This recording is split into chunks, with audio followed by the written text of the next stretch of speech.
যেটা হচ্ছে আমি আগের দিন শেষ করেছিলাম তোমার জলন্ধরের একটি ঘটনা দিয়ে, যে জলন্ধরের একটি ঘটনা দিয়ে শেষ করেছিলাম আমি। সেই জলন্ধরের ঘটনাটা হচ্ছে তোমাদের মনেই আছে যে একটা বাড়ির ঘটনা, যে বাড়িতে ওই আমার বান্ধবীর দাদা কিনেছিল যে ফার্ম হাউসটা, সেই ফার্ম হাউসটাই তোমার বলেছিলাম যে একটু অপ্রাকৃতিক ঘটনা ঘটে যাচ্ছে। যেমন তোমার ওই আন্টিটা বলছে যখনই সে স্নান করতো তখনই সে চুলের মুঠি ধরতো, আগুন ধরতো, এবং ওরা 3 রাত্রিও কাটাতে পারেনি। আমি লাস্ট পর্যন্ত বলেছিলাম যে ওদের বাড়িতে একরকমের ওদের বাড়িতে যখন যে গুরুর পুজো দেওয়ার কথা ছিল, সেই গুরু যখন আসতে যায় তখন কিন্তু তার একটা অ্যাক্সিডেন্টে মারা যায়। তারা যখন ফোন করে জিজ্ঞেস করছে যে এতটা দেরি হয়ে গেছে, সে কেন আসতে পারছে না বা তিনি কেন আসছেন না, তখন জানা যায়, তখন ওখানে যে পুলিশ স্টেশন রয়েছে ওখান থেকে জানা যায় যে ভয়ানক অ্যাক্সিডেন্টে উনি মারা গেছেন। এরপরে ওই যে কাহিনীগুলো হচ্ছিল, তারপর থেকে কিন্তু তারা কিন্তু আর থাকতে চাইছিল না ওই বাড়িতে, তারা 3 রাত্রিও পার করতে পারেনি ওই জায়গাটা। এবার আমাদের যখন ওই মেয়েটির নাম হচ্ছে জেসি যখন বললো যে তুই একটু দেখবি, এই ঘটনাটা হচ্ছে তোমার এই বেশি দিন আগের না, যে লকডাউনটা উঠে গেল 2020 যে মাঝখানে যে লকডাউনটা উঠেছে, এবং 2021 যখন একটুখানি ছুট দেওয়া হয়েছিল তখন বলা হয়েছিল। তো আমরা বলি যে ঠিক আছে আমরা চেষ্টা করব যাব, কিন্তু এর তো কোনো সলিউশন আমরা দিতে পারবো না, তোকেই কোনো একটা বেটার অন্তত কাউকে খুঁজে নিতে হবে যে এই জায়গাগুলোতে যে এই জায়গাগুলো ঠিক করতে পারবে। কিন্তু আমরা তোকে বলে দিতে পারি যে এই জায়গাগুলো হচ্ছে খারাপ রয়েছে। তো এই জায়গাটা আদৌ খারাপ আছে বা ভালো রয়েছে, কোন জায়গাতে মেইন প্রবলেমটা হচ্ছে, সেইগুলো তোকে আমি বলে দিতে পারি। তা এরপরে আমরা জলন্ধরে গেছিলাম 3 জন মিলে। তো আমার আমার এক বন্ধু তোমার ওম বলে, ওম, আমি আর ওইদিকে সাগর বললে, সাগর, ওর নাম হচ্ছে সাগর তিওয়ারি। তোমরা হয়তো দেখলে বুঝতে পারবে, ওমও কিন্তু একজন ইউটিউবার, এবং সাগর তিওয়ারি তো তিওয়ারি নামে জানে। সাগর তিওয়ারি তো মোস্ট পপুলার একজন ইউটিউবার বলতে তোমার এই প্যারানর্মালের সাথেই যুক্ত। তো ওরা তখন আমার ওদের সাথে পরিচয় হয়েছিল তোমার আইপিএস প্যারানর্মাল সোসাইটি অফ ইন্ডিয়াতে। তো ওদের তখন জানাই যে এরকম এরকম ব্যাপার আছে, কিন্তু যেহেতু আমার ছেলে রয়েছে এবং বর বলছে তুই যাবি, ছেলেও যেতে চাইছে, সুতরাং আমি থেকে যাই, তুই যদি যেতে পারিস তো যেতে পারিস, কোনো অসুবিধা নেই। এরপরে ওই 3 জনকে আমরা কিন্তু ওই 3 জন মিলে ওর বাড়িতে যাই, ওর দাদার বাড়িতে যাই, এবং ওখান থেকে উনি ঠিক করে উনি আমাদের নিয়ে যাবেন, কিন্তু উনি ভেতরে ঢুকবেন না। উনি আগেই বলে দিয়েছিলেন যে আমরা রাস্তাতে থাকবো, কিন্তু আমি কিন্তু কোনো ভেতরে আমি কিন্তু যাব না, তোমরা তোমাদের যদি যেতে হয় তাহলে কিন্তু তোমরা ওই বাড়ির ভেতরেই যাবে, ঠিক আছে। এরপরে আমরা তো প্রথমে যাই জায়গাটায়, এবং বলে রাখি তোমাদের ওই জায়গাটা না তোমার এমন অদ্ভুত জায়গায় যে পুরো গ্রামটা হলো গ্রামের একদম শেষ প্রান্তে ফার্ম হাউসটা, অনেকটা জায়গা নিয়ে আমরা যখন নিজের চোখে দেখছি আর কি, আমার নিজের চোখে দেখা বর্ণনাটা দিয়ে। এবার আমি যখন দেখছি ওই বাড়িটা হচ্ছে দোতলা বাড়ি, উপর বেশ বড় দোতলা বাড়ি, এবং সামনে ভালো জমি জায়গা রয়েছে, এবং আরামসে 3-4টে গাড়ি রাখা যাবে পাশাপাশি, সামনের জায়গাটা এতটাই তোমার বড়। এরপরে আমরা যখন ওই জায়গা থেকে ওই জায়গা দিয়ে আমরা যখন যাই, তখন এবার আমাদের তো চাবি দেওয়া হয়েছে, উনি কিন্তু ওই যে সামনের যে জায়গাটা রয়েছে ওই জায়গাতেও কিন্তু উনি কিন্তু গাড়ি রাখতে চাইছিলেন না। তা আমরা বলছি কেন রাখবেন না, তো উনি রাজি হলেন না বলে কিছুটা দূরে উনি গাড়িতেই বসেছিলেন। এরপরে আমরা তো চাবি নিয়ে ওই বাড়িটার ভেতর যাই, এবং যখন আমরা চাবিটা নিয়ে ভেতরে ঢুকছি আমাদের কিন্তু একটা যে ওই যে বলে না যে নেগেটিভ অরাটা খুব বেশি হলে তার নেগেটিভ মানে নিজেদের শরীরে একটা ভারী পান্না হয়ে যায়, ভারী হয়ে যায়, তোমার শ্বাস নিতে প্রবলেম হয়, আবহাওয়ার তারতম্যটা বোঝা যায়। এবং তোমার ওই যখন প্রথম ওই বাড়িতে গেলাম আমাদের কিন্তু তিনজনেরই প্রত্যেকের গা ভারী হয়ে গেছে, এবং সাগার আর ওম নিজেরাও আমরা তিনজনেই বলা বলি করছি এই বাড়িতে নিশ্চয় এমন কিছু রয়েছে যার জন্য প্রথমে ঢোকার পর থেকে ওই গ্রাউন্ডে পা দেওয়ার পর থেকেই আমাদের বাড়িটা আমাদের গা কিন্তু ভারী হতে শুরু করেছে। এরপরে আমরা যখন তালা খুলে ভেতরে ঢুকবো, প্রথমত তো তালা তো খোলাই যাচ্ছে না, মানে মনে হচ্ছে যে ভেতর থেকে যেন কিছু একটা রয়েছে, যে তালা এই পাশেও খোলা যাচ্ছে ওই পাশেও খোলা, মানে তালার লকটা খুলছে কিন্তু মনে হচ্ছে দরজাটা ভেতর থেকে কেউ যেন আটকে রেখেছে, এবং আমরা জোরপূর্বক সেখান থেকে মানে বাইরে থেকে ভেতর থেকে এমন জোরপূর্বক দিয়ে রেখেছে যার জন্য আমরা বাইরে থেকে ভেতরে এন্ট্রি করতে পারছি না। যেন ওরা মানে কেউ মনে হচ্ছে যে আমাদের ঢুকতে দিতে চায় না, যে তোমরা ভাই এখান থেকে বেরো, আমি আমার জায়গাতে রয়েছি, আমার জায়গাতে আমি থাকবো, এবং ওই জায়গা থেকে তোমার ওই জায়গাটা রয়েছে ওই জায়গাটায় আমার, তোমরা এখান থেকে বেরিয়ে যাও। এরপরে তো আমরা কোনো রকমে ওই দরজা ধাক্কা ধাক্কি করতে করতে করতে করতে, এবং বলে রাখি সাগার তিওয়ারি যে ছেলেটি রয়েছে ওর কিন্তু একজন গুরুদেব রয়েছে, এবং খুব ভালো গুরুদেব, আমি নিজেও দেখেছি ওনাকে। তো ওই গুরুদেবের দেওয়া না উনি একটা কিছু পরে মানে ওই সাগার পরে থাকতো মানে দেহ বন্ধন করার জন্য। তো এবারে দেহ বন্ধন করেছে, এবং ওনা কি করলো হঠাৎ করে ওই গলার তো একটা মানে পড়া ছিল, ওনা কি করলো ওই গলা থেকে ওই হাতটা ওই দরজার কাছে ঠেকাতেই না যেন কেউ যেন মনে হলো ছিটকে বেরিয়ে গেলে এবং দরজাটা দাঁড়াম করে খুলে গেলে যেরকম হয় ঠিক সেই রকম হয়েছিল আমাদের সাথে, যে দরজাটা ওইটা ঠেকানোর সাথে সাথে দরজাটা দাঁড়াম করে খুলে যায়, যেটা আমরা কিন্তু প্রায় 10-15 মিনিট ধরে দরজাটা খুলতে পারছিলাম না। এরপরে আমরা গেলাম ভেতরে ঢুকলাম। ভেতরে ঢোকার পর আমরা দেখলাম হচ্ছে তোমার সেটা হচ্ছে পুরো বাড়িটা তছনছ করে রেখে দিয়েছে, ভেতরে কোনো আসবাবপত্র ঠিকঠাক জায়গায় নেই, এবং সবচেয়ে সবার আগে যেটা চোখে পড়বে যে তোমার ভেতরে বাড়িটার আগে বলে দিই বর্ণনাটা, ভেতরে ঢুকলে সামান্য একটু লন দিয়ে তারপর ডাইনিংটা শুরু হচ্ছে ওদের। ওই ডাইনিং এর একটা পোর্শনে হচ্ছে তোমার বসার ঘর, একটা পোর্শন হচ্ছে ডাইনিং।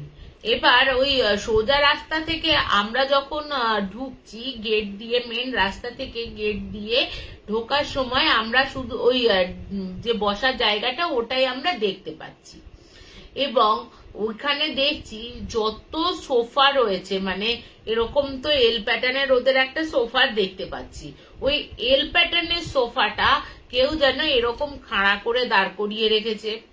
এবং আর ভেতরে গেলাম, ভেতরে গিয়ে দেখছি যে তোমার যে ডাইনিং টেবিলের ওপর যে চেয়ারগুলো রয়েছে, চেয়ারগুলো কিরকম ভাবে রাখা বলো তো, যে একটার ওপর একটা তো, এবং সেইগুলো কিন্তু 4টে পায়ার ওপর দাঁড়িয়ে নেই, তারা কিন্তু একটা পায়ার ওপর দাঁড়িয়ে, মানে সে চেয়ারগুলো একটা পায়ার ওপর জাস্ট এরকম ভাবে 4টে চেয়ারকে দাঁড় করিয়ে রেখেছে। তুমি ভাবো না, মানে একটা ব্যালেন্স দিয়ে ওইটুকু চেয়ারের ওপর আর একটা চেয়ার রেখেছে, তাও ব্যালেন্স হয়ে রয়েছে, অসম্ভব ব্যাপার। এটা কিন্তু দিনের বেলার ঘটনা, রাতের বেলা তো যাওয়ার কোনো ব্যাপারই ছিল না।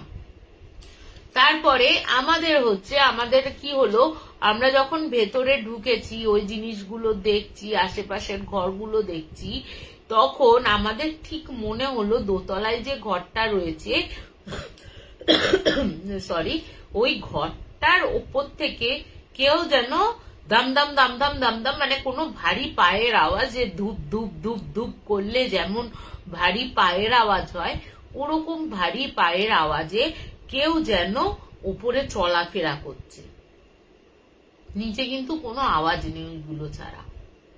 এবার আমরা দোতলায় যাই, দোতলায় গিয়ে যখন আওয়াজটা পাওয়া যায় দৌড়ে দৌড়ে ওমার সাগর প্রথমে যায়, গিয়ে দেখে কিছু নেই, পরে গিয়ে আমিও দেখেছি কিছুই নেই ওইখানটা। তো তোমার এবার আমরা তো নিচে নেমে আসছি, যতবার আমরা নিচে নেমে আসছি সিঁড়ি দিয়ে ততবার আমাদের প্রত্যেকের মনে হয়েছে কেউ যেন আমাদের উপর থেকে দেখছে। এবার বলে রাখি, ওপরের ঘরে দুদিকে ঘর রয়েছে, মাঝখানে ওরকম ডাইনিং মতন করা রয়েছে, বসার ঘর মতন করা রয়েছে।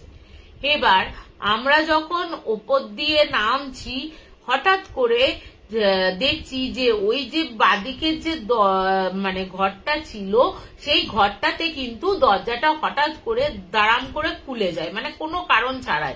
ওখানে যে ঝড় হচ্ছে, বৃষ্টি কোনো খারাপ আবহাওয়া রয়েছে তা কিন্তু নয়, আপনা থেকেই দরজাটা খুলে গেল।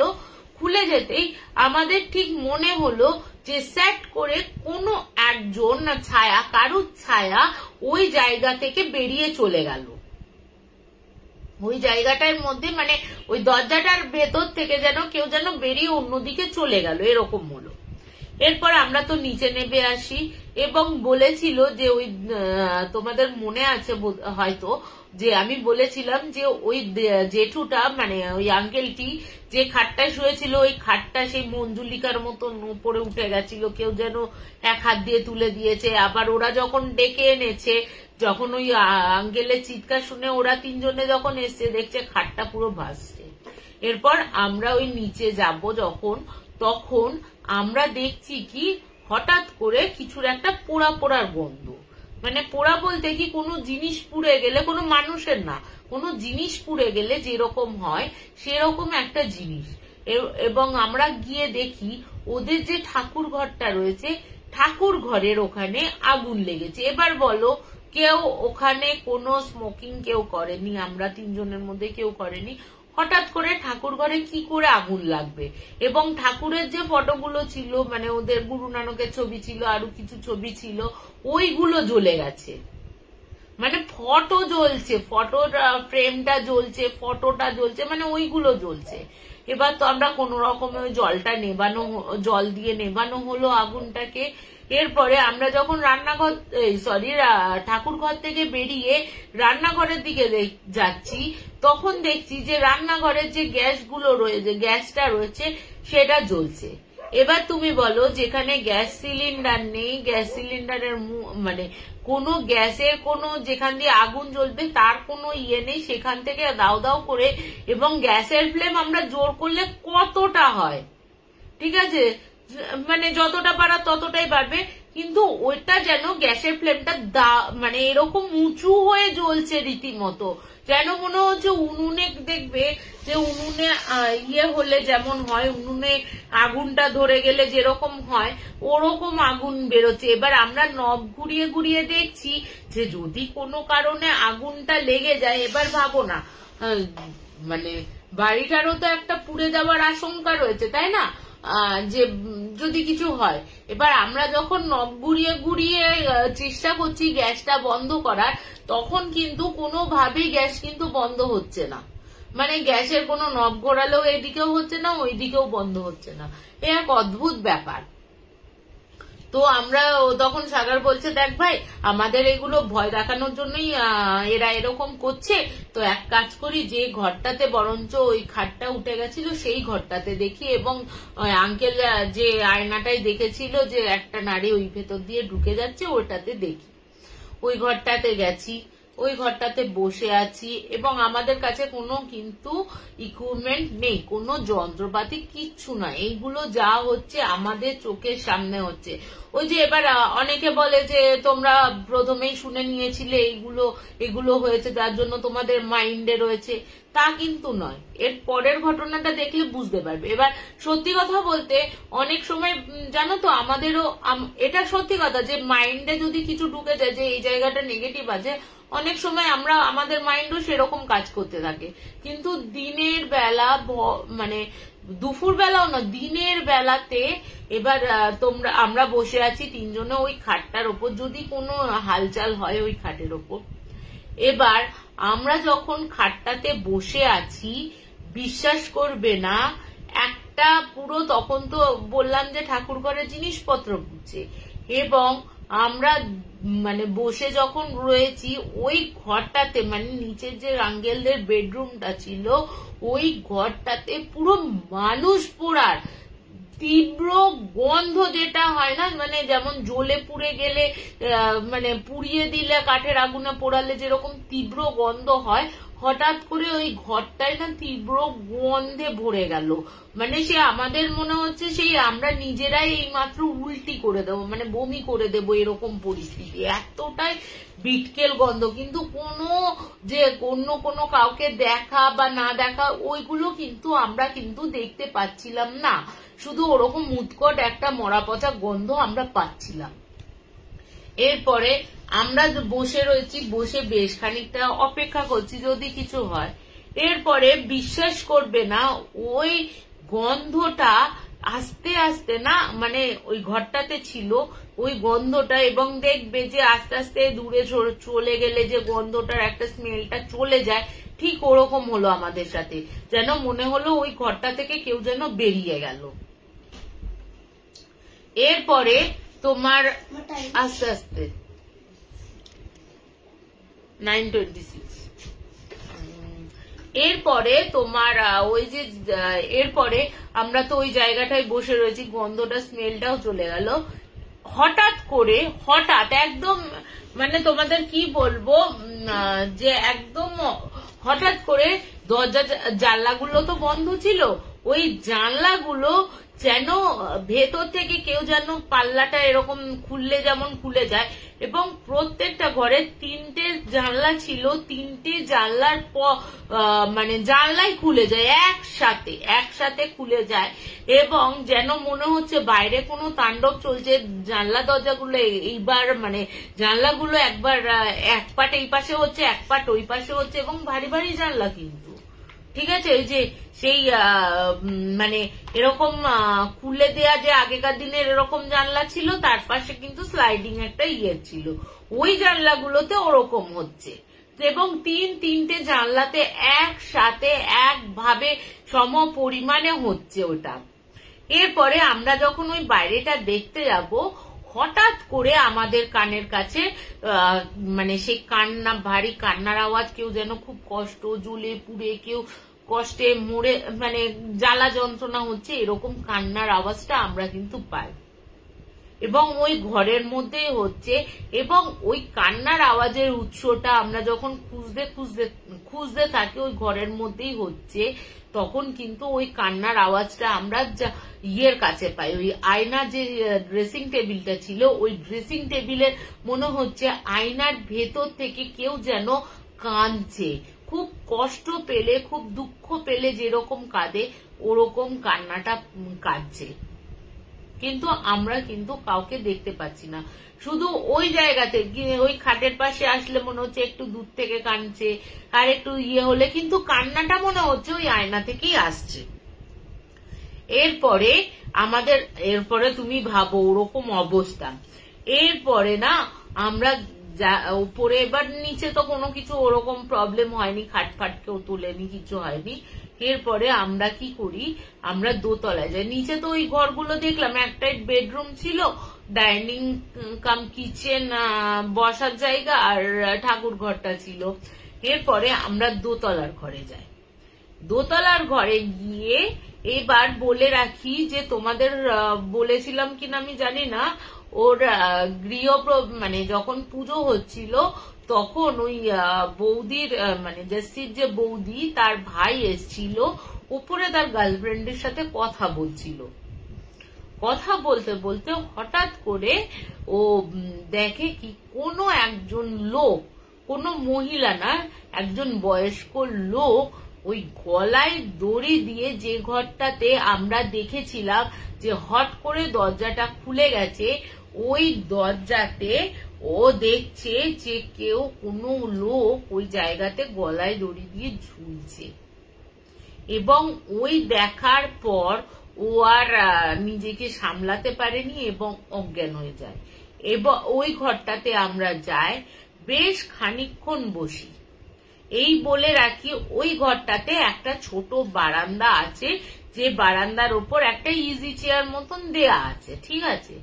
এরপরে আমরা যখন বসে রয়েছি, অন্য মানে সাগার অন্যদিকে দেখছে, ও আর আমি একটা মানে কিছু যন্ত্রপাতি বিয়ের করবো কিনা বা রাতে আসবো কিনা এরকম আলোচনা করছি। হঠাৎ করে সাগারের চিৎকার, সাগার চিৎকার করে কি বলছে, তোরা এদিকে আয়, দেখ এটা কি হয়েছে। এবার আমরা যখন যাই তখন দেখছি যে ইজি চেয়ারটা এরকম ভাবে হেলছে। সাগর, আমি বলছি তো তুই ইজি চেয়ার হেলাচ্ছিস কেন? এই ইজি চেয়ার হেলানোর জন্য কি তুই আমাদের ডেকেছিস? তখন বলছি কেন, ইজি চেয়ারের ওপর যে ভদ্রলোক বসে রয়েছে তোরা তাকে দেখতে পাচ্ছিস না? এবার আমরা তাকে দেখতে পাচ্ছি না, হয়তো ওর সময় ও হয়তো দেখতে পাচ্ছে। তো বলছে একটা ভদ্রলোক বসে রয়েছে ওই চেয়ারটার ওপর এবং রীতিমতো দুলছে। আমরা কিন্তু ওই ইজি চেয়ারটার দোলাটা বুঝতে পেরেছি, দুলছে, কোনো মানুষ যে দুললে যেরকম হয় ওরকম আমরা কিন্তু বোঝাটা বুঝতে পেরেছি, কিন্তু ওর ওপর যে ভদ্রলোক রয়েছে তা কিন্তু আমরা বুঝতে পারিনি।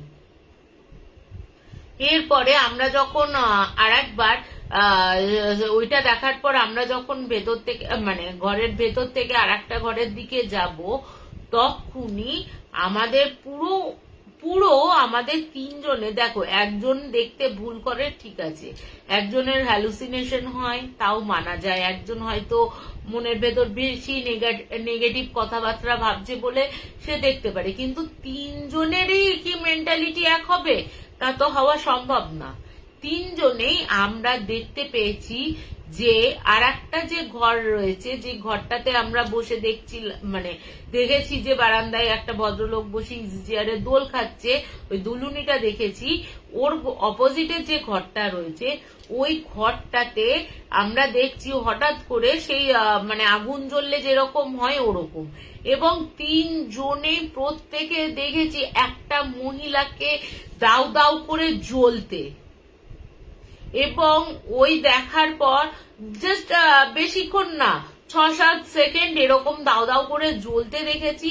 জ্বলতে দেখার পর যেন ওই চোখের সামনে সেই দেখায় না যে সিনেমার মতন হাওয়ার মধ্যে মিলিয়ে গেল, জাস্ট হাওয়ার মধ্যে মিলিয়ে গেল। তিনজনেই একভাবে মানে দাঁড়িয়ে আমরা দেখেছি, তোমরা ভাবো। এরপরে আমরা ছাদে যাই।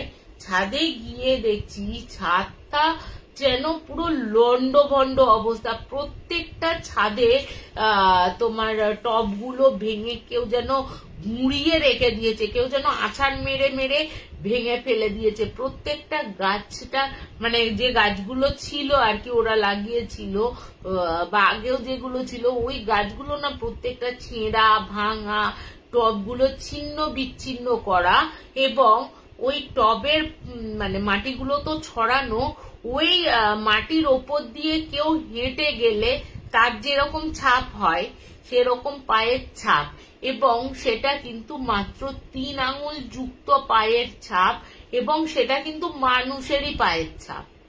এবার পায়ের ছাপটা কিরকম বলি, দুটো আমরা পায়ের ছাপ ছাদে দেখতে পেয়েছিলাম। একটা পায়ের ছাপ তো মানে আমরা এরকম ভাবে তো যাই না, একটা পায়ের ছাপ এইদিকে, একটা পায়ের ছাপ এইদিকে, মানে একটা পা উল্টো দিকে রয়েছে, একটা পা ইয়েতে রয়েছে। ওটা কিন্তু ওই ছাদের ওই মনে হচ্ছে কেউ যেন ওই ভেজা পা দিয়ে শুকনো মাটির ওপর দিয়ে গেলে যেমন পায়ের ছাপটা হয়ে যায় না, ওরকম পায়ের ছাপটা হয়ে রয়েছে। এরপরে আমরা তো নিচে চলে আসি, বুঝতেই পারি, এবং আমাদের ঠিক হয় যে এইগুলো যা করছে তো হচ্ছে হোক, এবং দিনের বেলাতেই যদি এত কিছু হয় রাতের বেলাতে নিশ্চয় আরো কিছু বোঝা যাবে। এরপরে আমরা হঠাৎ করে যখন নিচে নেমে এসছি তখন আমরা ওম বলছে, এই ওই লোকটা ওই যে মানে বলছে ওই লোকটা কে রে, ওই লোকটা ওই খাটের ওপর বসে আছে, আমরা ছাড়া তো এখানে কেউ নেই। এবার আমরা দেখছি একটা অবয়ব, ও যেমন পরিষ্কার একটা লোক দেখতে পাচ্ছে, আমি বা সাগার কিন্তু কোনো লোক দেখতে পাচ্ছিলাম না। আমরা দেখতে পাচ্ছিলাম হচ্ছে তোমার অবয়ব, সেটা কোনো লোকের অবয়ব না কোনো মহিলার অবয়ব, সেটা কিন্তু আমরা বুঝতে পারছিলাম না। এবং ওম কি করেছে, ওই লোকটার কাছে যেতে গেছে আমরা দেখছি কি ওম তো আগে দৌড়ে গেল, মানে ও একটু মানে ওর একটু এইগুলো দেখার খুব ইন্টারেস্ট, ও ভাবে যে একটু কথা বললে ভালো হয়, ও ভূত তো ভূতের সাথে একটু কথা বলি, এরকম ব্যাপার। ওর একটু একটু ছিটিয়াল করছে ছেলেটি। তো যেহেতু বয়স কম, একটু তো মানে অভিজ্ঞতার দিক দিয়েও সে একটু রয়েছে, তো তার যাই হোক, সে দরজাটার কাছে যখন ওই ভেতরে ঢুকতে যাবে দরজাটা আপনি আপ বন্ধ হয়ে যায়। সে দরজার কোনোভাবেই খোলা গেল না, নিচের দরজাটা।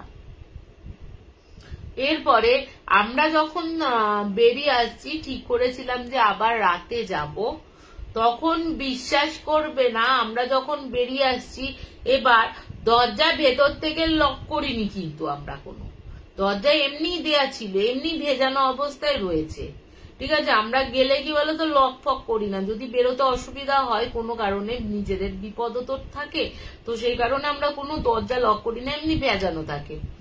যেই দরজাটা খুলতে যাবো দরজা খুলছে না, এক তো ভেতরে ঢুকতে দিচ্ছিল না, যখন ভেতরে ঢুকলাম যখন বেরিয়ে যাব তখন আর ভেতরে মানে বাইরে বেরোতে দিচ্ছে না।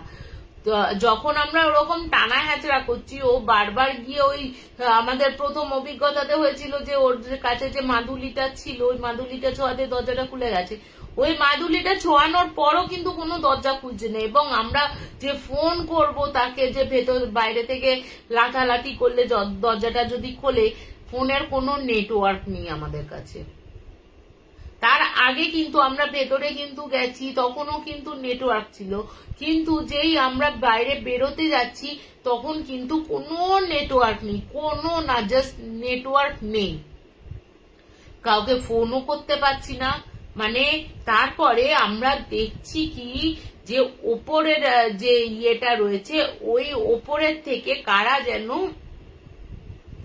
মানে ওই যে বলে না যে ঝগড়া করছে, মা বাবা স্বামী স্ত্রী এরকম যেমন ঝগড়া হয়, প্রচন্ড তীব্র দোতলার ঘর থেকে তীব্র আওয়াজ হচ্ছে ওরকম ঝগড়া। এবং আমরা আবার দোতলায় যাই, কিন্তু কোনো কাউকে দেখতে পাই না, কিন্তু কন্টিনিউ ওই দরজায় মানে সরি ওই কথার ঝগড়ার আওয়াজ কিন্তু আমরা পেতে থাকি। তারপরে প্রায় 15 মিনিট বাদে দরজাটা কিন্তু খুলতে আমরা সক্ষম হই। এবং খুলি কিরকম ভাবে বলতো, দরজাটা তো টানা হেঁচড়া করছিলাম, ওই দরজাটা টানতে গিয়ে দেখছি দরজাটা আপনি আপ খুলে গেছে। মানে ভাবো যে তোমাদের বাইরের ইচ্ছাটাও, তোমাদের ঢোকার বাড়ির ভেতরে ঢোকার ইচ্ছাটাও আমার জন্য হবে, এবং তোমরা বাইরে বেরোবে তার ইচ্ছাটাও আমার ইচ্ছাতেই তোমরা বেরোতে পারবে, এরকম ব্যাপার। এরপর আমরা তো যথারীতি বাইরে বেরোই, বাইরে বেরিয়ে এবার বলি যে বারান্দাটায় আমরা দেখেছিলাম যে ইজি চেয়ারটা দুলছে, ওই বারান্দায় 3 জনেই স্পষ্ট দেখি ঘাটটা জাস্ট বেঁকানো, এরকম ভাবে ঘাটটা বেঁকানো একটা লোক আমাদের দিকে, বয়স্ক লোক, খুব যে বয়স্ক তা নয়, মানে বয়স্ক লোক আমাদের দিকে এরকম কটমট দৃষ্টিতে তাকিয়ে রয়েছে, যেন তোরা এক্ষুনি বেরো, না হলে কিন্তু তোদের ক্ষতি করে দেবো, এরকম ভাবে ও কিন্তু মানে উনি কিন্তু আমাদের দিকে তাকিয়ে রয়েছেন। এবং প্রত্যেকে 3 জনেই কিন্তু আমরা এটা দেখি, 3 জনেই আমরা এটা দেখি।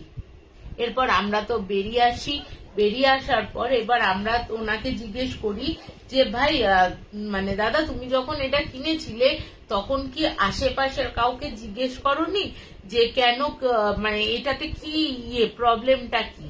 তখন বলেছে না এরকম একটা এত জায়গা নিয়ে জমি নিয়ে বাড়ি এত কম দামে পেয়ে যাচ্ছি, তো আমিও এতটা নজর করিনি। তো আমরা তখন বলি একটা কাজ করো, তুমি বরঞ্চ গ্রামের দিকে গাড়িটা নিয়ে চলো, আমরা জিজ্ঞাসাবাদ করছি।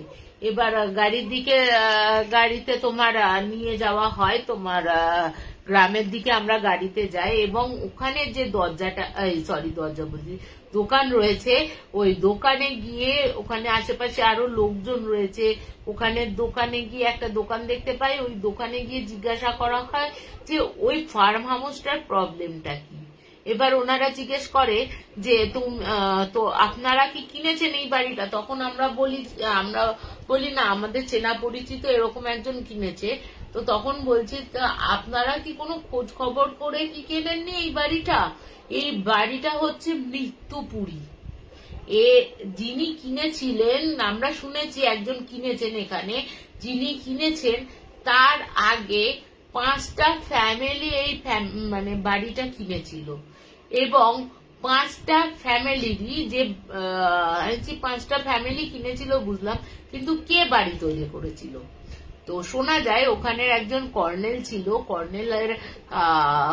কর্নেলের বউ এবং তার ছেলে ওখানে থাকতো, বড় ছেলে বিদেশে থাকতো, ছোট ছেলে এখানেই কাজ করতো, ভালো ইঞ্জিনিয়ার ছিলেন উনি, চাকরি বাকরি করতেন এবং চাকরি বাকরি করতে করতে ওই গ্রামেরই একটা কৃষকের মেয়েকে সেই ছেলেটি ভালোবেসে ফেলে এবং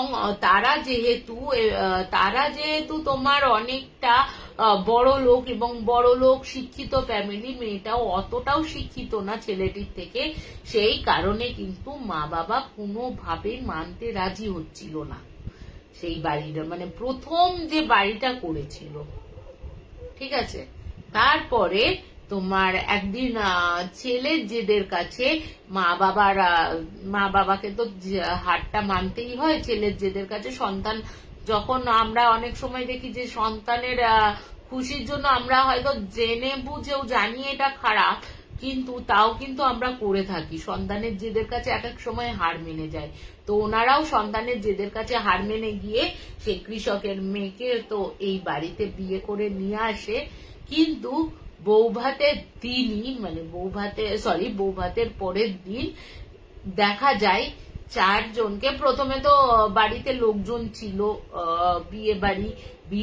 বৌভাতের পরের দিন যখন দেখছে যে ছেলের বউয়ের দরজাও খুলছে না, মা বাবার ঘরেও দরজা খুলছে না, কি ব্যাপার, মানে আত্মীয় স্বজনরা তখন বলছে যে এরা কেন দরজা খুলছে না, এত বেলা হয়ে গেছে, হয়ে গেছে। যখন ডাকাডাকি করছে, যখন সমস্ত কিছু করছে, ছেলেদেরও ডাকাডাকি করছে, ভেতর থেকে যখন কোনো সারা শব্দ পাওয়া যায় না, তখন গিয়ে দেখছে যে ওনার স্ত্রীকে গলা কেটে হত্যা করা হয়েছে এবং যিনি কর্নেল তিনি সুইসাইড করেছেন এবং ছেলের বউকে একদম মাথায় গুলি করে হত্যা করেছেন। এবং কখন ওই রাত্রির বেলা এত লোকের মাঝখানে কখন যে তিনি মানে হত্যা করেছেন 3 জনকে এবং নিজে শেষে গিয়ে আত্মহত্যাটা করেছেন, সেটা কিন্তু কেউ এত বাড়ির লোকজন থাকা সত্ত্বেও কিন্তু জানতে পারেনি। তারপর থেকে কিন্তু তার বড় ছেলে এসে পরবর্তী সময়ে বাড়িটা বিক্রি করে দেয় এবং তারপরে পরবর্তী সময় আরো 4টে ফ্যামিলি থাকে এবং 4টে ফ্যামিলিরই 5 দিনের মাথায় প্রত্যেকটা ফ্যামিলির প্রত্যেকটা সদস্যের কিন্তু মৃত্যু হয়। 4টে ফ্যামিলিরই 5 দিনের মাথায়, ওই বাড়িতে থাকার 5 দিনের মাথায় রহস্যজনক, কেউ গাড়ি অ্যাক্সিডেন্টে মারা যায়, কেউ জলে ডুবে মারা যায়, কেউ এমনি রোড ক্রস হতে গিয়ে মারা যায়। এরকমই 4টে ফ্যামিলিরই 5 দিনের মাথায় একই দিনে তাদের সদস্যদের কিন্তু মৃত্যু হয়। তারপরে কিন্তু বহুদিন ওই জায়গাটা, মানে বহু বছর ওই মানে ছিল বন্ধ ওই বাড়িটা থেকে মাঝে সাঝে কান্নার আওয়াজ, চিৎকার চেঁচামেচির আওয়াজ এরকম পাওয়া যেত। ওই বাড়িটা বন্ধই ছিল। পরবর্তী সময় উনি কেনার পর তো এরকম অবস্থা। কিন্তু এই ভাগ্য ভালো যে ওনারা 3 রাত্রি কাটিয়েই ওনারা বাইরে বেরিয়ে আসেন। হয়তো ওনাদের কিছু একটা বুঝেছিল বা ভয়ের থেকেই হোক, যার থেকেই হোক, ওনারা 3 রাত্রি কিন্তু ওনাদের ওপর কিন্তু কোনো আঁচ আসেনি বা কোনো সদস্যের মৃত্যু কিন্তু ঘটেনি। এখনো অবধি ওই বাড়িটায় প্রচুর পুজো আশ্রা করানোর চেষ্টা হয়েছে, কোনো পুজো আশ্রা করানো যায়নি। এবং ঘরের ভেতরে তো কোনো যজ্ঞই করা যায় না, যদিও বা সামনের জায়গায় যজ্ঞ করানো হয়েছিল, কিন্তু কোনোভাবেই যজ্ঞের আগুন কিন্তু জ্বলেনি। এবং বলে যে ওনারা যাদেরই এনেছে যাদের এনে দেখিয়েছেন বা এই বাড়িটাকে ভালো করার চেষ্টা করেছে, তাদেরই কিন্তু কিছু না কিছু ক্ষতি হয়েছে। তো তারপরে তো আমরা জানার পর তখন তো এই ঘটনাগুলো ওনারা বলেছিলেন। এবং তার পরবর্তীকালে তো আমরা বলি যে এই ব্যাপার রয়েছে, এই ব্যাপার উনিও দাদাটা শোনেন। কিন্তু এখনো অবধি কিন্তু ওই বাড়িটাকে কিন্তু আর বিক্রি করা সম্ভব হয়নি। সত্যি কথা বলতে যে ওখানের লোকেরাও না আর ইয়ে করতে চাইছে না, যে বলে দেয় যে উনি অনেকবার বিক্রি করার চেষ্টা করেছিলেন ওনার দাদা, কিন্তু কি বলতো ওই তোমার বাড়িটা এতটাই খারাপ হয়ে গেছে, এতটাই বদনাম হয়ে গেছে যে ওই ফার্ম হাউসটা আর কিন্তু কেউ কিনতে চাইছে না। তো কে বলতো লাইফের রিস্ক নিয়ে কে কিনতে যায়? যে দিনের বেলাতে আমরা কিন্তু আর রাতের বেলাতে যাওয়ার ক্ষমতা রাখিনি। দিনের বেলাতেই আমাদের সাথে যা যা হয়েছে, এবং প্রত্যেকটা জিনিস আমাদের কোনো ক্যামেরায় না, কোনো ইনস্ট্রুমেন্টে না, কোনো কিছুতে না, যা কিছু হয়েছে নিজেদের চোখের সামনে, 3 জনের চোখের সামনে হয়েছে। এই দিনের বেলায় যে লোকে বলে দিনের বেলাতে কোনো কিছু দেখা যায় না, অনুভব করা যায় না, কিন্তু ওরা যদি চায় না দিনের বেলাতেও কিন্তু তারা কিন্তু তোমাদের দেখা দিতে বা তাদের উপস্থিতিটা বুঝিয়ে দিতে পারে। তো এই হচ্ছে আমার ওই প্রথম ঘটনার আমাদের সাথে, আমাদের 3 জনের সাথে কি ঘটেছিল, এই একটা ঘটনা তোমাদের বললাম। যে প্রথম ঘটনা তো আগের শনিবার দিন বলেই ছিলাম, এবং এখন হচ্ছে তোমাদের বললাম হচ্ছে আমাদের সাথে কি কি ঘটেছিল সেই ঘটনাটা। তো এই বাড়িতে কিন্তু ওনারা আর যান না। ওই বাড়িটা এখনো অবধি পরিত্যক্ত অবস্থায় পড়ে রয়েছে। তো এখন তো আরো উনি কি করে বলতো, সপ্তাহে একদিন গিয়ে একটু ঝাড়া পোছা করে আবার চলে আসে। যতই হোক না কেন, যে একদম পরিত্যক্ত অবস্থায় থাকার থেকে একটু গুছিয়ে গাছিয়ে রাখা বা একটু পরিষ্কার পরিচ্ছন্ন করলে যদি কোনো সময় বিক্রি করার সুবিধা হয়, তাহলে ওনারা বিক্রি করতে পারবেন, তাই না? তো এই কারণে ওই মাসে একবার গিয়ে ওই বাড়ির সামনেটা, ভেতরটা একটু পরিষ্কার করে দিয়ে আবারও লোক নিয়ে ওনারা চলে আসে। তো এই হচ্ছে ঘটনা। কেমন লাগলো আমাকে জানিও। চোখের সামনে এইসব ঘটনা ঘটলেও না তখন এখন যখন বলি তোমাদের তখন হাসি লাগে যে এরকম হয়েছে নিজের চোখের সামনে। তখন ওই সিচুয়েশনে থেকে আমাদের আর হাসি বেরোচ্ছিল না। তখন মনে হচ্ছিল হ্যাঁ বাবা, সত্যি এরকম হয়, সত্যি এরকম অনেক এন্টিটি রয়েছে যাদের বের করা সম্ভব নয়। তারা কোথায় যাবে? এতটাই পাওয়ার, তারা এত বছর ধরে রয়েছে, তো এত বছর ধরে থাকতে থাকতে তাদের শক্তিটাও বৃদ্ধি পেয়েছে।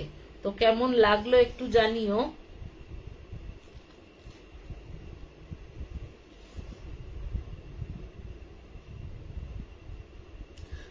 আমি আবার কোনো কমেন্ট দেখতে পাচ্ছি না, কমেন্টস গুলো। তো আমি আবার তোমাদের পরে আবার কমেন্টস এর উত্তর দিয়ে দেব। তো আর একটা ঘটনা বলি। আর একটা ঘটনা হচ্ছে, এটা হচ্ছে তোমরা যদি যাও না, তোমরা বুঝতে পারবে এই জিনিসটা। ভূতেশ্বর মহাদেব জয়সালমীরে অবস্থিত। ওই মহাদেবের ওখানে গেলে, ওই মন্দিরটায় গেলে তুমি কিন্তু শুভ এবং বলতে গেলে শুভ অশুভ বা নেগেটিভ পজিটিভে একটা যে পাওয়ার রয়েছে, ওই মন্দিরে কিন্তু তুমি কিন্তু বুঝতে পারবে। এবার বলি বড়দের অফিসের, আমাদের বড়দের অফিসের না একটা গ্রুপ আছে, মানে 5-6 জনের একটা গ্রুপ আছে। ওই গ্রুপেরই সঞ্জীব বলে একটা ছেলে আছে। ওই সঞ্জীব তখন একটা ছুটিতে, মানে আমাদের জুন মাসের যে ছুটিটা হয়, জুন এবং ডিসেম্বরের ছুটিতে সঞ্জীব বলছে চল জয়সলমীর থেকে ঘুরে আসি আমরা। তো এবার সঞ্জীব, আমরা তখন বলছি এর আগে আমরা জয়সলমীর দেখেছি। তো এবার বলছে যে জানিস তো জয়সলমীরে ভুতিয়া ইয়ে রয়েছে এবং হন্টেড জায়গাগুলো রয়েছে। এবার আমরা জয়সলমীর বলতেই আমরা জানি হচ্ছে কুলধারা। তো এবার আমরা যেহেতু কুলধারাতেই গেছি, দুবার এরকম কুলধারাতে গেছি, এবার আমরা তখন বলছি না কুলধারাতে গিয়ে কোনো লাভ নেই, একবার গেছি ওখানে হয়তো সব সময় তোমরা নাও বুঝতে পারো এই ব্যাপারগুলো। তখন বলছে না আমি এটা দেখেছি, হচ্ছে উনি একটা মানে সঞ্জীব ইউটিউব থেকেই দেখেছে জয়সলমীরে একটা পাহাড়ের ওপর ভূতেশ্বর মহাদেব বলে একটা মহাদেব রয়েছে, এবং ওই মহাদেবকে ভূতেশ্বর মহাদেব কেন বলা হয়, ওখানের একটা কথিত রয়েছে যে এই মহাদেবের কাছে মানে যাদের আত্মার মুক্তি হচ্ছে না, সেই ওই আত্মাকে একটা নারকোলের মধ্যে করে বেঁধে এনে ওই মহাদেবের স্থানে বা ওই মন্দিরের চত্বরে যদি রেখে দেওয়া যায়, তাহলে কিন্তু সেই আত্মাটার কিন্তু মুক্তি লাভ হয়ে যায়। বলা যায় মানে ওখানের লোকেদের ধারণা ওই ভূতেশ্বর মহাদেব হচ্ছে ওখানকার মোক্ষ দেওয়ার ভগবান। এরপরে আমরা তো বলে রাখি যে মানে রাস্তাঘাট অসম্ভব খারাপ ভূতেশ্বর মহাদেবের ওখানে, সেই কেব্রো পাহাড়ি এলাকা হলে যা হয়। এবারে তুমি যে ওখানে যে ভূতেশ্বর মহাদেব বলে গুগলে সার্চ করে যাবে, সেটাও তুমি কিন্তু পাবে না, কারণ নেটওয়ার্ক কিন্তু নেই। এরপর আমরা তো যাই ওখানে, এবং ঠিক হয় যদি কিছু থাকে, যদি কিছু হয় তাহলে আমরা ওই রাত্রির বেলা আসবো। এবার আমাদের সাথে আরো 3টে বাচ্চা রয়েছে। এবার বলে রাখি ওর যে বসের বউ রয়েছে, সে আবার বৌদি কিন্তু একটু ভীতু টাইপের। সে বলছে না ভাই তোরা যা, তোদের প্রয়োজন হলে তোরা ওই ভূত খুঁজতে যা, ভগবান খুঁজতে যা ইচ্ছা কর, আমি এই 3টে বাচ্চাকেও যেতে দেবো না, আমি নিজেও যাব না, এই 3টে বাচ্চার দায়িত্ব নিয়ে আমি এখানে থাকবো হোটেলের ঘরে। তা উনি তো আমাদের 3 জনের বাচ্চাকে নিয়ে থাকেন। তো এরপরে আমরা বলে রাখি যে ওই ভূতেশ্বর মহাদেবে সকালবেলা যাই। সকালবেলা গিয়ে দেখি যে বহু পুরনো একটা জায়গা ভূতেশ্বর মহাদেব, এবং বলে যে ওইখানে একটা কুণ্ড আছে যেটাকে বলা হয় মানে হরিণী কুণ্ড বা এরকম কিছু, হ্যাঁ হরিণী কুণ্ড এরকম বলা হয়। কি হয়েছে ওই জায়গাটায় অ্যাকচুয়ালি এর আগে বলা হয় যে এটা বহু প্রাচীন মন্দির, ওখানে এক রাজা ছিল এবং ওই রাজার নাকি খুব শিকারের শখ ছিল। শিকার করতে করতে একদিন রাজা শিকার করতে করতে তিনি মন্দির বলছি ওখানে যান, এবং একটা হরিণকে দেখতে পেয়ে উনি তীর ছোড়েন। তীর ছোড়ার পর ওনার এবং হরিণকে মারা হয়, এবং গিয়ে দেখেন যে ওটা হরিণ নয় হরিণী, এবং উনি হরিণী কিন্তু গর্ভাবস্থায় রয়েছে। এই দেখার পর রাজার মনে প্রচন্ড অনুতাপ হয়।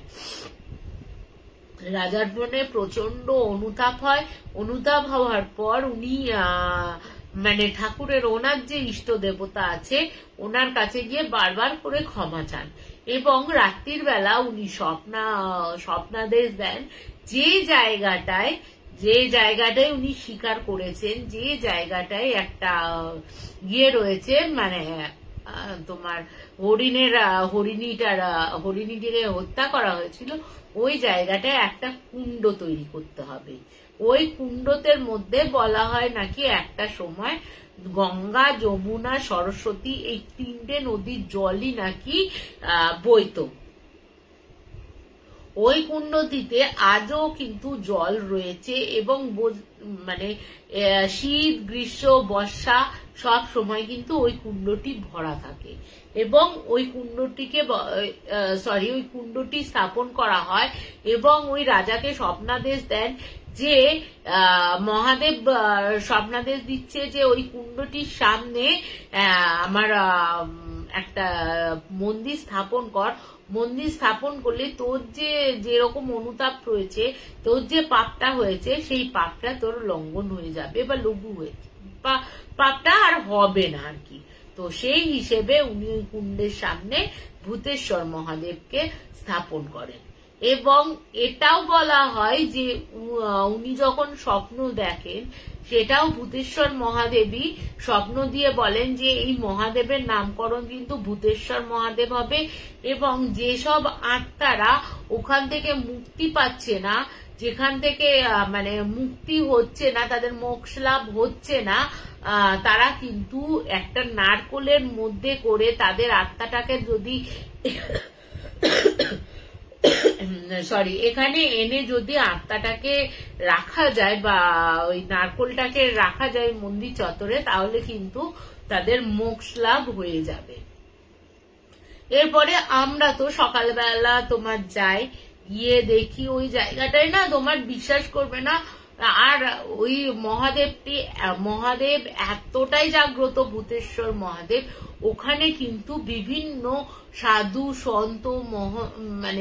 সন্তরা ওখানে কিন্তু মহাদেবের পুজো করতেন এবং অনেকে প্রায় 200টার ওপর বা তার বেশি হবে ওখানে কিন্তু সমাধিস্থ গ্রহণ করেছেন ওই মহাত্মারা, ওই যোগীরা, ওই সাধুরা ওখানে কিন্তু ভূতেশ্বর মহাদেবের ওখানে কিন্তু বসে সমাধি নিয়েছেন। এরকম কিন্তু ওই জায়গাটায় পুরো ছাত্রী মতন করা রয়েছে বা বেদি মতন, মানে ওই স্মৃতিসৌধ মতন করা রয়েছে ওই তোমার ওই মন্দির চত্বরে। মন্দির চত্বরটা কিন্তু বিশাল বড়। এবার বলে রাখি, ওই মন্দির চত্বরে কিন্তু একটা গাছ রয়েছে, বট গাছ মতন, বট গাছ বা অশ্বত্থ গাছ, না বট গাছ না, অশ্বত্থ গাছ রয়েছে। ওই অশ্বত্থ গাছে বলা হয় যে কেউ কারুর যদি মানে যে আত্মাটা বা এন্টিটিটার মোক্ষ লাভ হচ্ছে না, তার যদি কোনো পরনের বস্ত্র থাকে বা পরনের যে বস্ত্রটা রয়েছে সেই বস্ত্রটা যদি ওই গাছের তলায় ফেলে দেওয়া যায়, তাহলে কিন্তু মানে তাদের আত্মাটা আরো শান্তি লাভ করে বা তাড়াতাড়ি হতে পারে, এরকম একটা ধারণা ওখানকার লোকেদের। এরপর আমরা তো চারিদিকে দেখছি, ভূতেশ্বর মহাদেবের কাছে পুজো দিয়েছি, ওই কুণ্ডটায় পুজো দেওয়া হয়েছে এবং বিশ্বাস করবে না, ওই মন্দিরে অন্তত লাখ লাখ লাখ লাখ বলতে পারো নারকোল আর মৃত মানুষের জামা কাপড়ে ছড়াছড়ি। ওখানে যে পুরোহিত বললেন, ওখানে পুরোহিতের সাথে কথা হয়েছিল আমাদের, ওখানের পুরোহিত বললেন যে হ্যাঁ, এখানে সত্যি আপনি যদি একটু সন্ধ্যেবেলার দিকে মানে আরতি হয়ে যাওয়ার পর, সন্ধ্যা আরতি হয়ে যাওয়ার পর যদি এখানে থাকেন, আপনারা কিন্তু বিভিন্ন রকম অনুভূত হবে আপনাদের এটা। এবং এখানে কিন্তু প্রচুর পরিমাণে কিন্তু সত্যি এন্টিটির রয়েছে এখানে, যেহেতু এটি একটি মোক্ষ জায়গা, সেহেতু তো এন্টিটি থাকবে। এবার আমরা ঠিক করি যে রাতের বেলাতে আসবো। রাতের বেলাতে তো গাড়ি নিয়ে গেলাম, গিয়ে বিশ্বাস করবে না, একটা তো মানে ঠাকুরের স্থান, একটা পবিত্র জায়গা। প্রথমে ঠাকুরের কাছে গেছি, মন্দিরটা বন্ধ, দরজা বন্ধ ছিল, ওখানে গেছি, গিয়ে প্রণাম করেছি, তখন একটা মানে আলাদাই মানে একটা শান্তি রয়েছে ওই জায়গাটা। কিন্তু ওই মন্দির থেকে ছাড়িয়ে যখন ওই কুণ্ডর দিকে যাচ্ছি বা ওই যে সমাধিস্থ রয়েছে, তখনই আমাদের মনে হচ্ছে মানে কেউ যেন, অনেকে যেন আমাদের ওই ছাত্রী থেকে দেখছে বা পেছন থেকে দেখছে, পাশ থেকে দেখছে, এরকম মনে হয়েছে। এবার আমি তোমাদের যে গাছটার কথা বললাম, ওই অশ্বত্থ গাছে নিচে কিন্তু জামা কাপড় ঢাই করা রয়েছে, গাছের ডালে কিন্তু কোনো জামা কাপড় কিচ্ছু নেই। আমরা কিন্তু দিনের বেলাতে পরিষ্কার স্পষ্ট দেখে এসেছি এটা।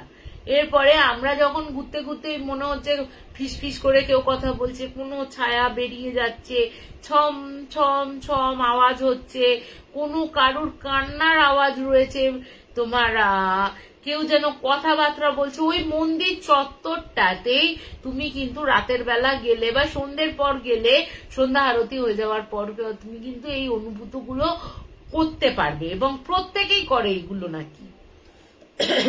এরপরে আমরা যখন ওই মন্দির চত্বরটায় ঘুরছি, করছি, একটা না কুয়ো মতন করা আছে, ওই কুয়োতেও কিন্তু নারকোলগুলো পড়ে, মানে ফেলে আর কি নারকোলগুলো। এরপরে আমরা যখন টর্চ নিয়ে নিয়ে ঘুরছি, বিশ্বাস করবে না, পায়রা যে এরকম এত আক্রমণাত্মক হয়, যে পায়রাও যে আক্রমণ করতে পারে এরকম আমরা কিন্তু দেখিনি। আমার এখানেও কিন্তু পায়রার খুব উপদ্রব রয়েছে, কিন্তু কোনো পায়রাকে দেখিনি যে আমাদের ওপর ঠোকরাতে আসছে, সে ঘিরে ধরছে এরকম। এবং প্রত্যেকের মাথার ওপর যখন ওখানটা দেখছি, আলো ফেলেছি, ওদের তো উড়ে যাওয়ার কথা, গাছের ওপরে উড়ে যাবে বা কিছু হবে, তা না করে আমাদের মাথার চারপাশে কিন্তু ওরকম চিৎকার করছে, আর পায়রাগুলো তার সাথে কিন্তু ওরকম মাথার ওপর দিয়ে ঘুরে ঘুরে বেড়াচ্ছে। তারা কিন্তু ওই গাছের ডালে বা আশেপাশের পাহাড়ি এলাকা, সেখানে যে গাছের ডালগুলোতে বসবে তা কিন্তু নয়। আর কি করছে, তোমাদের মনে হচ্ছে মানে ওরা যখন আসছে না ওপরে, যখন ওই অন্ধকার জায়গা থেকে আলো ফেলার পর দেখছি যে যখন আসছে, তখন মনে হচ্ছে ঠোকরানোর জন্য আমাদের আসছে, ঠোকরাতে রীতিমতো আসছে। পায়রা কখনো ঠোকরাতে আসে আমি অন্তত দেখিনি। এরপরে আমরা তো ওই জায়গাটা থেকে অন্য আর একটা জায়গা, মানে আরো জায়গাগুলো ঘুরছি। হঠাৎ করে আমাদের এই সাথে এক বান্ধবী ছিল, ওই বান্ধবীটা দেখছি না থরথর থরথর করে কাঁপছে, ঠিক আছে, থরথর থরথর করে কাঁপছে, আর আমরা এগিয়ে গেছি। এবার ও যখন আমাদের পেছনে ছিল, তো আমি পেছন ঘুরে দেখছি, কারণ আমার এইগুলো অভিজ্ঞতা রয়েছে এইগুলোতে, ওদের তো কোনো তেমন অভিজ্ঞতা নেই, মানে ওরা যে সেইভাবে যাবে বা গিয়েছে তা তো নয়। ওরা মানে আমি দেখছি না ওই মেয়েটা রীতিমতো ঠক ঠক ঠক ঠক করে কাঁপছে। ওকে আমি গিয়ে বলছি কি হয়েছে, তুই এরকম করছিস কেন? ও তখন বলছে ওই সামনেটা তাকিয়ে দেখ, কে যেন দাঁড়িয়ে রয়েছে। এবার আমি তো সামনে তাকাচ্ছি, কাউকে দেখতে পাচ্ছি না। বলছে বিভৎস অবস্থায় সে দাঁড়িয়ে রয়েছে, তুই কি দেখতে পাচ্ছিস না? সে জাপটে পারলে জাপটে ধরে ও আমাকে সে করছে, জানো না, মানে ও হাঁটবে কি, ও প্রায় অজ্ঞান হয়ে যাওয়ার মতন অবস্থা। তো এবার আমি ওদের মানে ওর হাজবেন্ডকে ডাকি, আরো যারা ছিল সাথে, ওরা ছুটে এসে বলছে যে ওই সামনে রয়েছে, ও কিন্তু একদম মানে কি বলতো, আধা কঙ্কাল আধা মানে মাংসগুলো ঝুলে ঝুলে পড়ছে, এরকম অবস্থায় ও দেখতে পাচ্ছে, এবং কন্টিনিউ ও কিন্তু দেখতে পাচ্ছে। এরপরে সেই সন করে, এরপরে আমরা যখন ওকে একটু ধাতস্থ করে ওর বরকে বলি যে তুমি একটু বসো ওর পাশে, বসে একটু ওকে শান্ত করো, আমরা আশেপাশটা ঘুরে আসি। এরপরে আমরা যখন ওই ওই গাছটার কাছে যাই, সকালবেলা দেখেছি তো নিচে কোন ঢাই করা জামা কাপড়, কিন্তু ওপরে কিন্তু কোনো ওই জামা কাপড় ছিল না। হঠাৎ করে আমরা দেখছি যে একটা শাল একটা ডালের সাথে কিন্তু ওরকম ভাবে ঝুলছে, এমন ভাবে ঝুলছে যেন মনে হচ্ছে কেউ ওই ডালটার উপর বসে রয়েছে। প্রথমে তো আমরা দেখে চমকে যাই, পরে ওই আলো ফেলে দেখা যায় যে একটা শাল জড়ানো রয়েছে। কিন্তু বিশ্বাস করো, আমরা আমরা যতক্ষণ এসেছি সন্ধ্যা আরতির পর থেকে, তারপরে কিন্তু আমরা ছাড়া আর কিন্তু কেউ ছিল না যে ওখানে শালটা জড়িয়ে রাখবে। আগে যদি সকালে শালটা জড়াতো তাহলেও কিন্তু হতো, তাহলেও আমরা দেখতে পেতাম, কিন্তু তারপরে কে ওই জায়গায় শালটা জড়িয়ে রাখলো। এরপরে তো যাই হোক না কেন, যে ওইগুলো দেখার পর আর তারা ছিল, ওইসব কান্নার আওয়াজ, তারপর শিয়ালের কান্না, তারপর মানুষের চিৎকার, এখান দিয়ে ওখান দিয়ে ছায়া, মনে হচ্ছে কেউ দেখছে, চোখের কোনা দিয়ে মনে হচ্ছে ওখান দিয়ে কেউ দেখছে, ওখান দিয়ে কেউ দেখছে, ছায়াগুলো এদিক ওদিক হয়ে যাচ্ছে। হঠাৎ করে তার সাথে আমরা শুনতে পেলাম মন্দিরের ঢং ঢং করে আওয়াজ, মন্দিরের ঘন্টা বাজার আওয়াজ। তুমি বলো যে সন্ধ্যা আরতি হয়ে গেছে, পুরোহিত নিচে নেমে গেছে, সেখানে কে মন্দিরের ঘন্টা বাজাবে? আমরা ছাড়া তো আর কেউ নেই, 6-7 জন ছাড়া আমরা আর কেউ নেই। কিন্তু তো আমরা আবার দৌড়ে যখন ঘন্টার আওয়াজ পেয়েছি, ওখানে গিয়ে দেখছি শুধু ঘন্টাটা না এরকম ভাবে দুলছে, মানে আওয়াজটা টুং ঢং করতে করতে থেমে গেল এবং ঘন্টাটাও থেমে গেল। মনে হলো কেউ যেন ওই ঘন্টাটা বাজিয়ে প্রণাম করে নিচের দিকে আবার নেমে গেছে। তো ভাবো এরকম অভিজ্ঞতাগুলো হয়েছে। আরেকটু থাকা যেত, কিন্তু যাই হোক, আদার্স যারা ছিল তাদেরও তো মনোবল অতটাও শক্তি ছিল না বলে তারাও আমাদের জোর দেয়। তো আমার আর একবার ইচ্ছা আছে এর মানে যদি ছুটি ছাটা পায় তো আর একবার তোমাদের সামনে ওই ভূতেশ্বর মহাদেবের ওখানে গিয়ে লাইভটা করার ইচ্ছা আছে। যে ওখানে যে মানে পরিস্থিতি, একটা যে ঠাকুরের জায়গা, ওখানেও যে এতটা নেগেটিভ থাকতে পারে এবং পজিটিভও রয়েছে সেই জায়গাটায়, তোমরা না গেলে কিন্তু বুঝতে পারবে না যে এতটা নেগেটিভ পজিটিভ দুজনেই কিন্তু একই জায়গায় একইভাবে বিরাজমান ওই মন্দিরে। তো কেমন লাগলো আমাকে জানিও এই ঘটনা, কেমন লাগলো আমাকে জানিও এই ঘটনাগুলো, এই ঘটনা দুটো, এবং প্রত্যেকটাই দুটো ঘটনাই কিন্তু আমার নিজের জীবনের সাথে ঘটা। ভূতেশ্বর মহাদেবের কাছে আরো যদি মানে আরেকটুক্ষণ হয়তো থাকা গেলে আরো অনেক কিছু জানা যেত ওই ব্যাপারগুলো। তো বলা যায় যে ওখানে নাকি বলে যে নারকোলটাকে নাকি শুভ মানা হয়, ওই নারকোলের মধ্যে করে ওদের জামা কাপড় আনা, ঠাঁই করে রেখে দেওয়া, মানে লাখ লাখ, তুমি একটা জায়গায় ওখানে না গেলে তুমি বিশ্বাস করতে পারবে না যে কত নারকোল জমে রয়েছে, কত মানুষের জামা কাপড় ওখানে, মৃত মানুষের জামা কাপড় ছড়ানো। মানে তোমরা না দেখলে বা না ইয়ে করলে, ভূতেশ্বর মহাদেব জয়সালমীর বললেও কিন্তু তোমার ইউটিউবে সার্চ করলেও কিন্তু তোমরা দেখতে পাবে যে ওখানে লাখ লাখ মানে বলতে পারো হাজার হাজার লাখ লাখ নারকোল রয়েছে। নিশ্চয়ই কিছু হয় বলে কিন্তু হয়তো মানুষের মনে বিশ্বাস রয়েছে, হয়তো ওখানে গেলে মোক্ষ লাভ হয়। আমাদের যেমন তোমার পুষ্কর আছে, তোমার গয়া আছে, এগুলোতে যেমন মোক্ষ লাভ হয়, তো ওখানেরও ওখানকার লোকেদের ধারণা যে এই মন্দিরে পুজো আত্মাকে নিয়ে গেলে ওখানকার আত্মাদের আর মোক্ষ লাভ হয়। তো কেমন লাগলো এটা জানিও আমাকে। তো আজকে এখানেই শেষ করছি। তো তোমরা ভালো থেকো। আবার নেক্সট শনিবার আবার তোমাদের একটা মারাত্মক ব্ল্যাক ম্যাজিক নিয়ে তোমাদের সামনে আসবো। এবং এই ব্ল্যাক ম্যাজিকটায় পুরো ফ্যামিলি কিন্তু, শুধু একজন বাদ দিয়ে পুরো ফ্যামিলি কিন্তু শেষ হয়ে গেছিল। তো কিরকম লাগলো আমাকে জানিও, আমি একটু বাদে কমেন্টগুলো দেখছি। তো এখানেই শেষ করছি। শুভরাত্রি, সকলে খুব ভালো থেকো। কালকে রাম নবমী, তো রাম নবমী প্রত্যেকে সকলকে শুভেচ্ছা ভালোবাসা। তো ভগবানের ওপর আস্থা রাখো, নিশ্চয়ই ভালোর ফল ভালো দেবে, খারাপের পর খারাপ দেবে। তো এই বলে আজকে আমি এখানেই শেষ করছি। শুভরাত্রি, গুড নাইট, খুব ভালো থেকো তোমরা।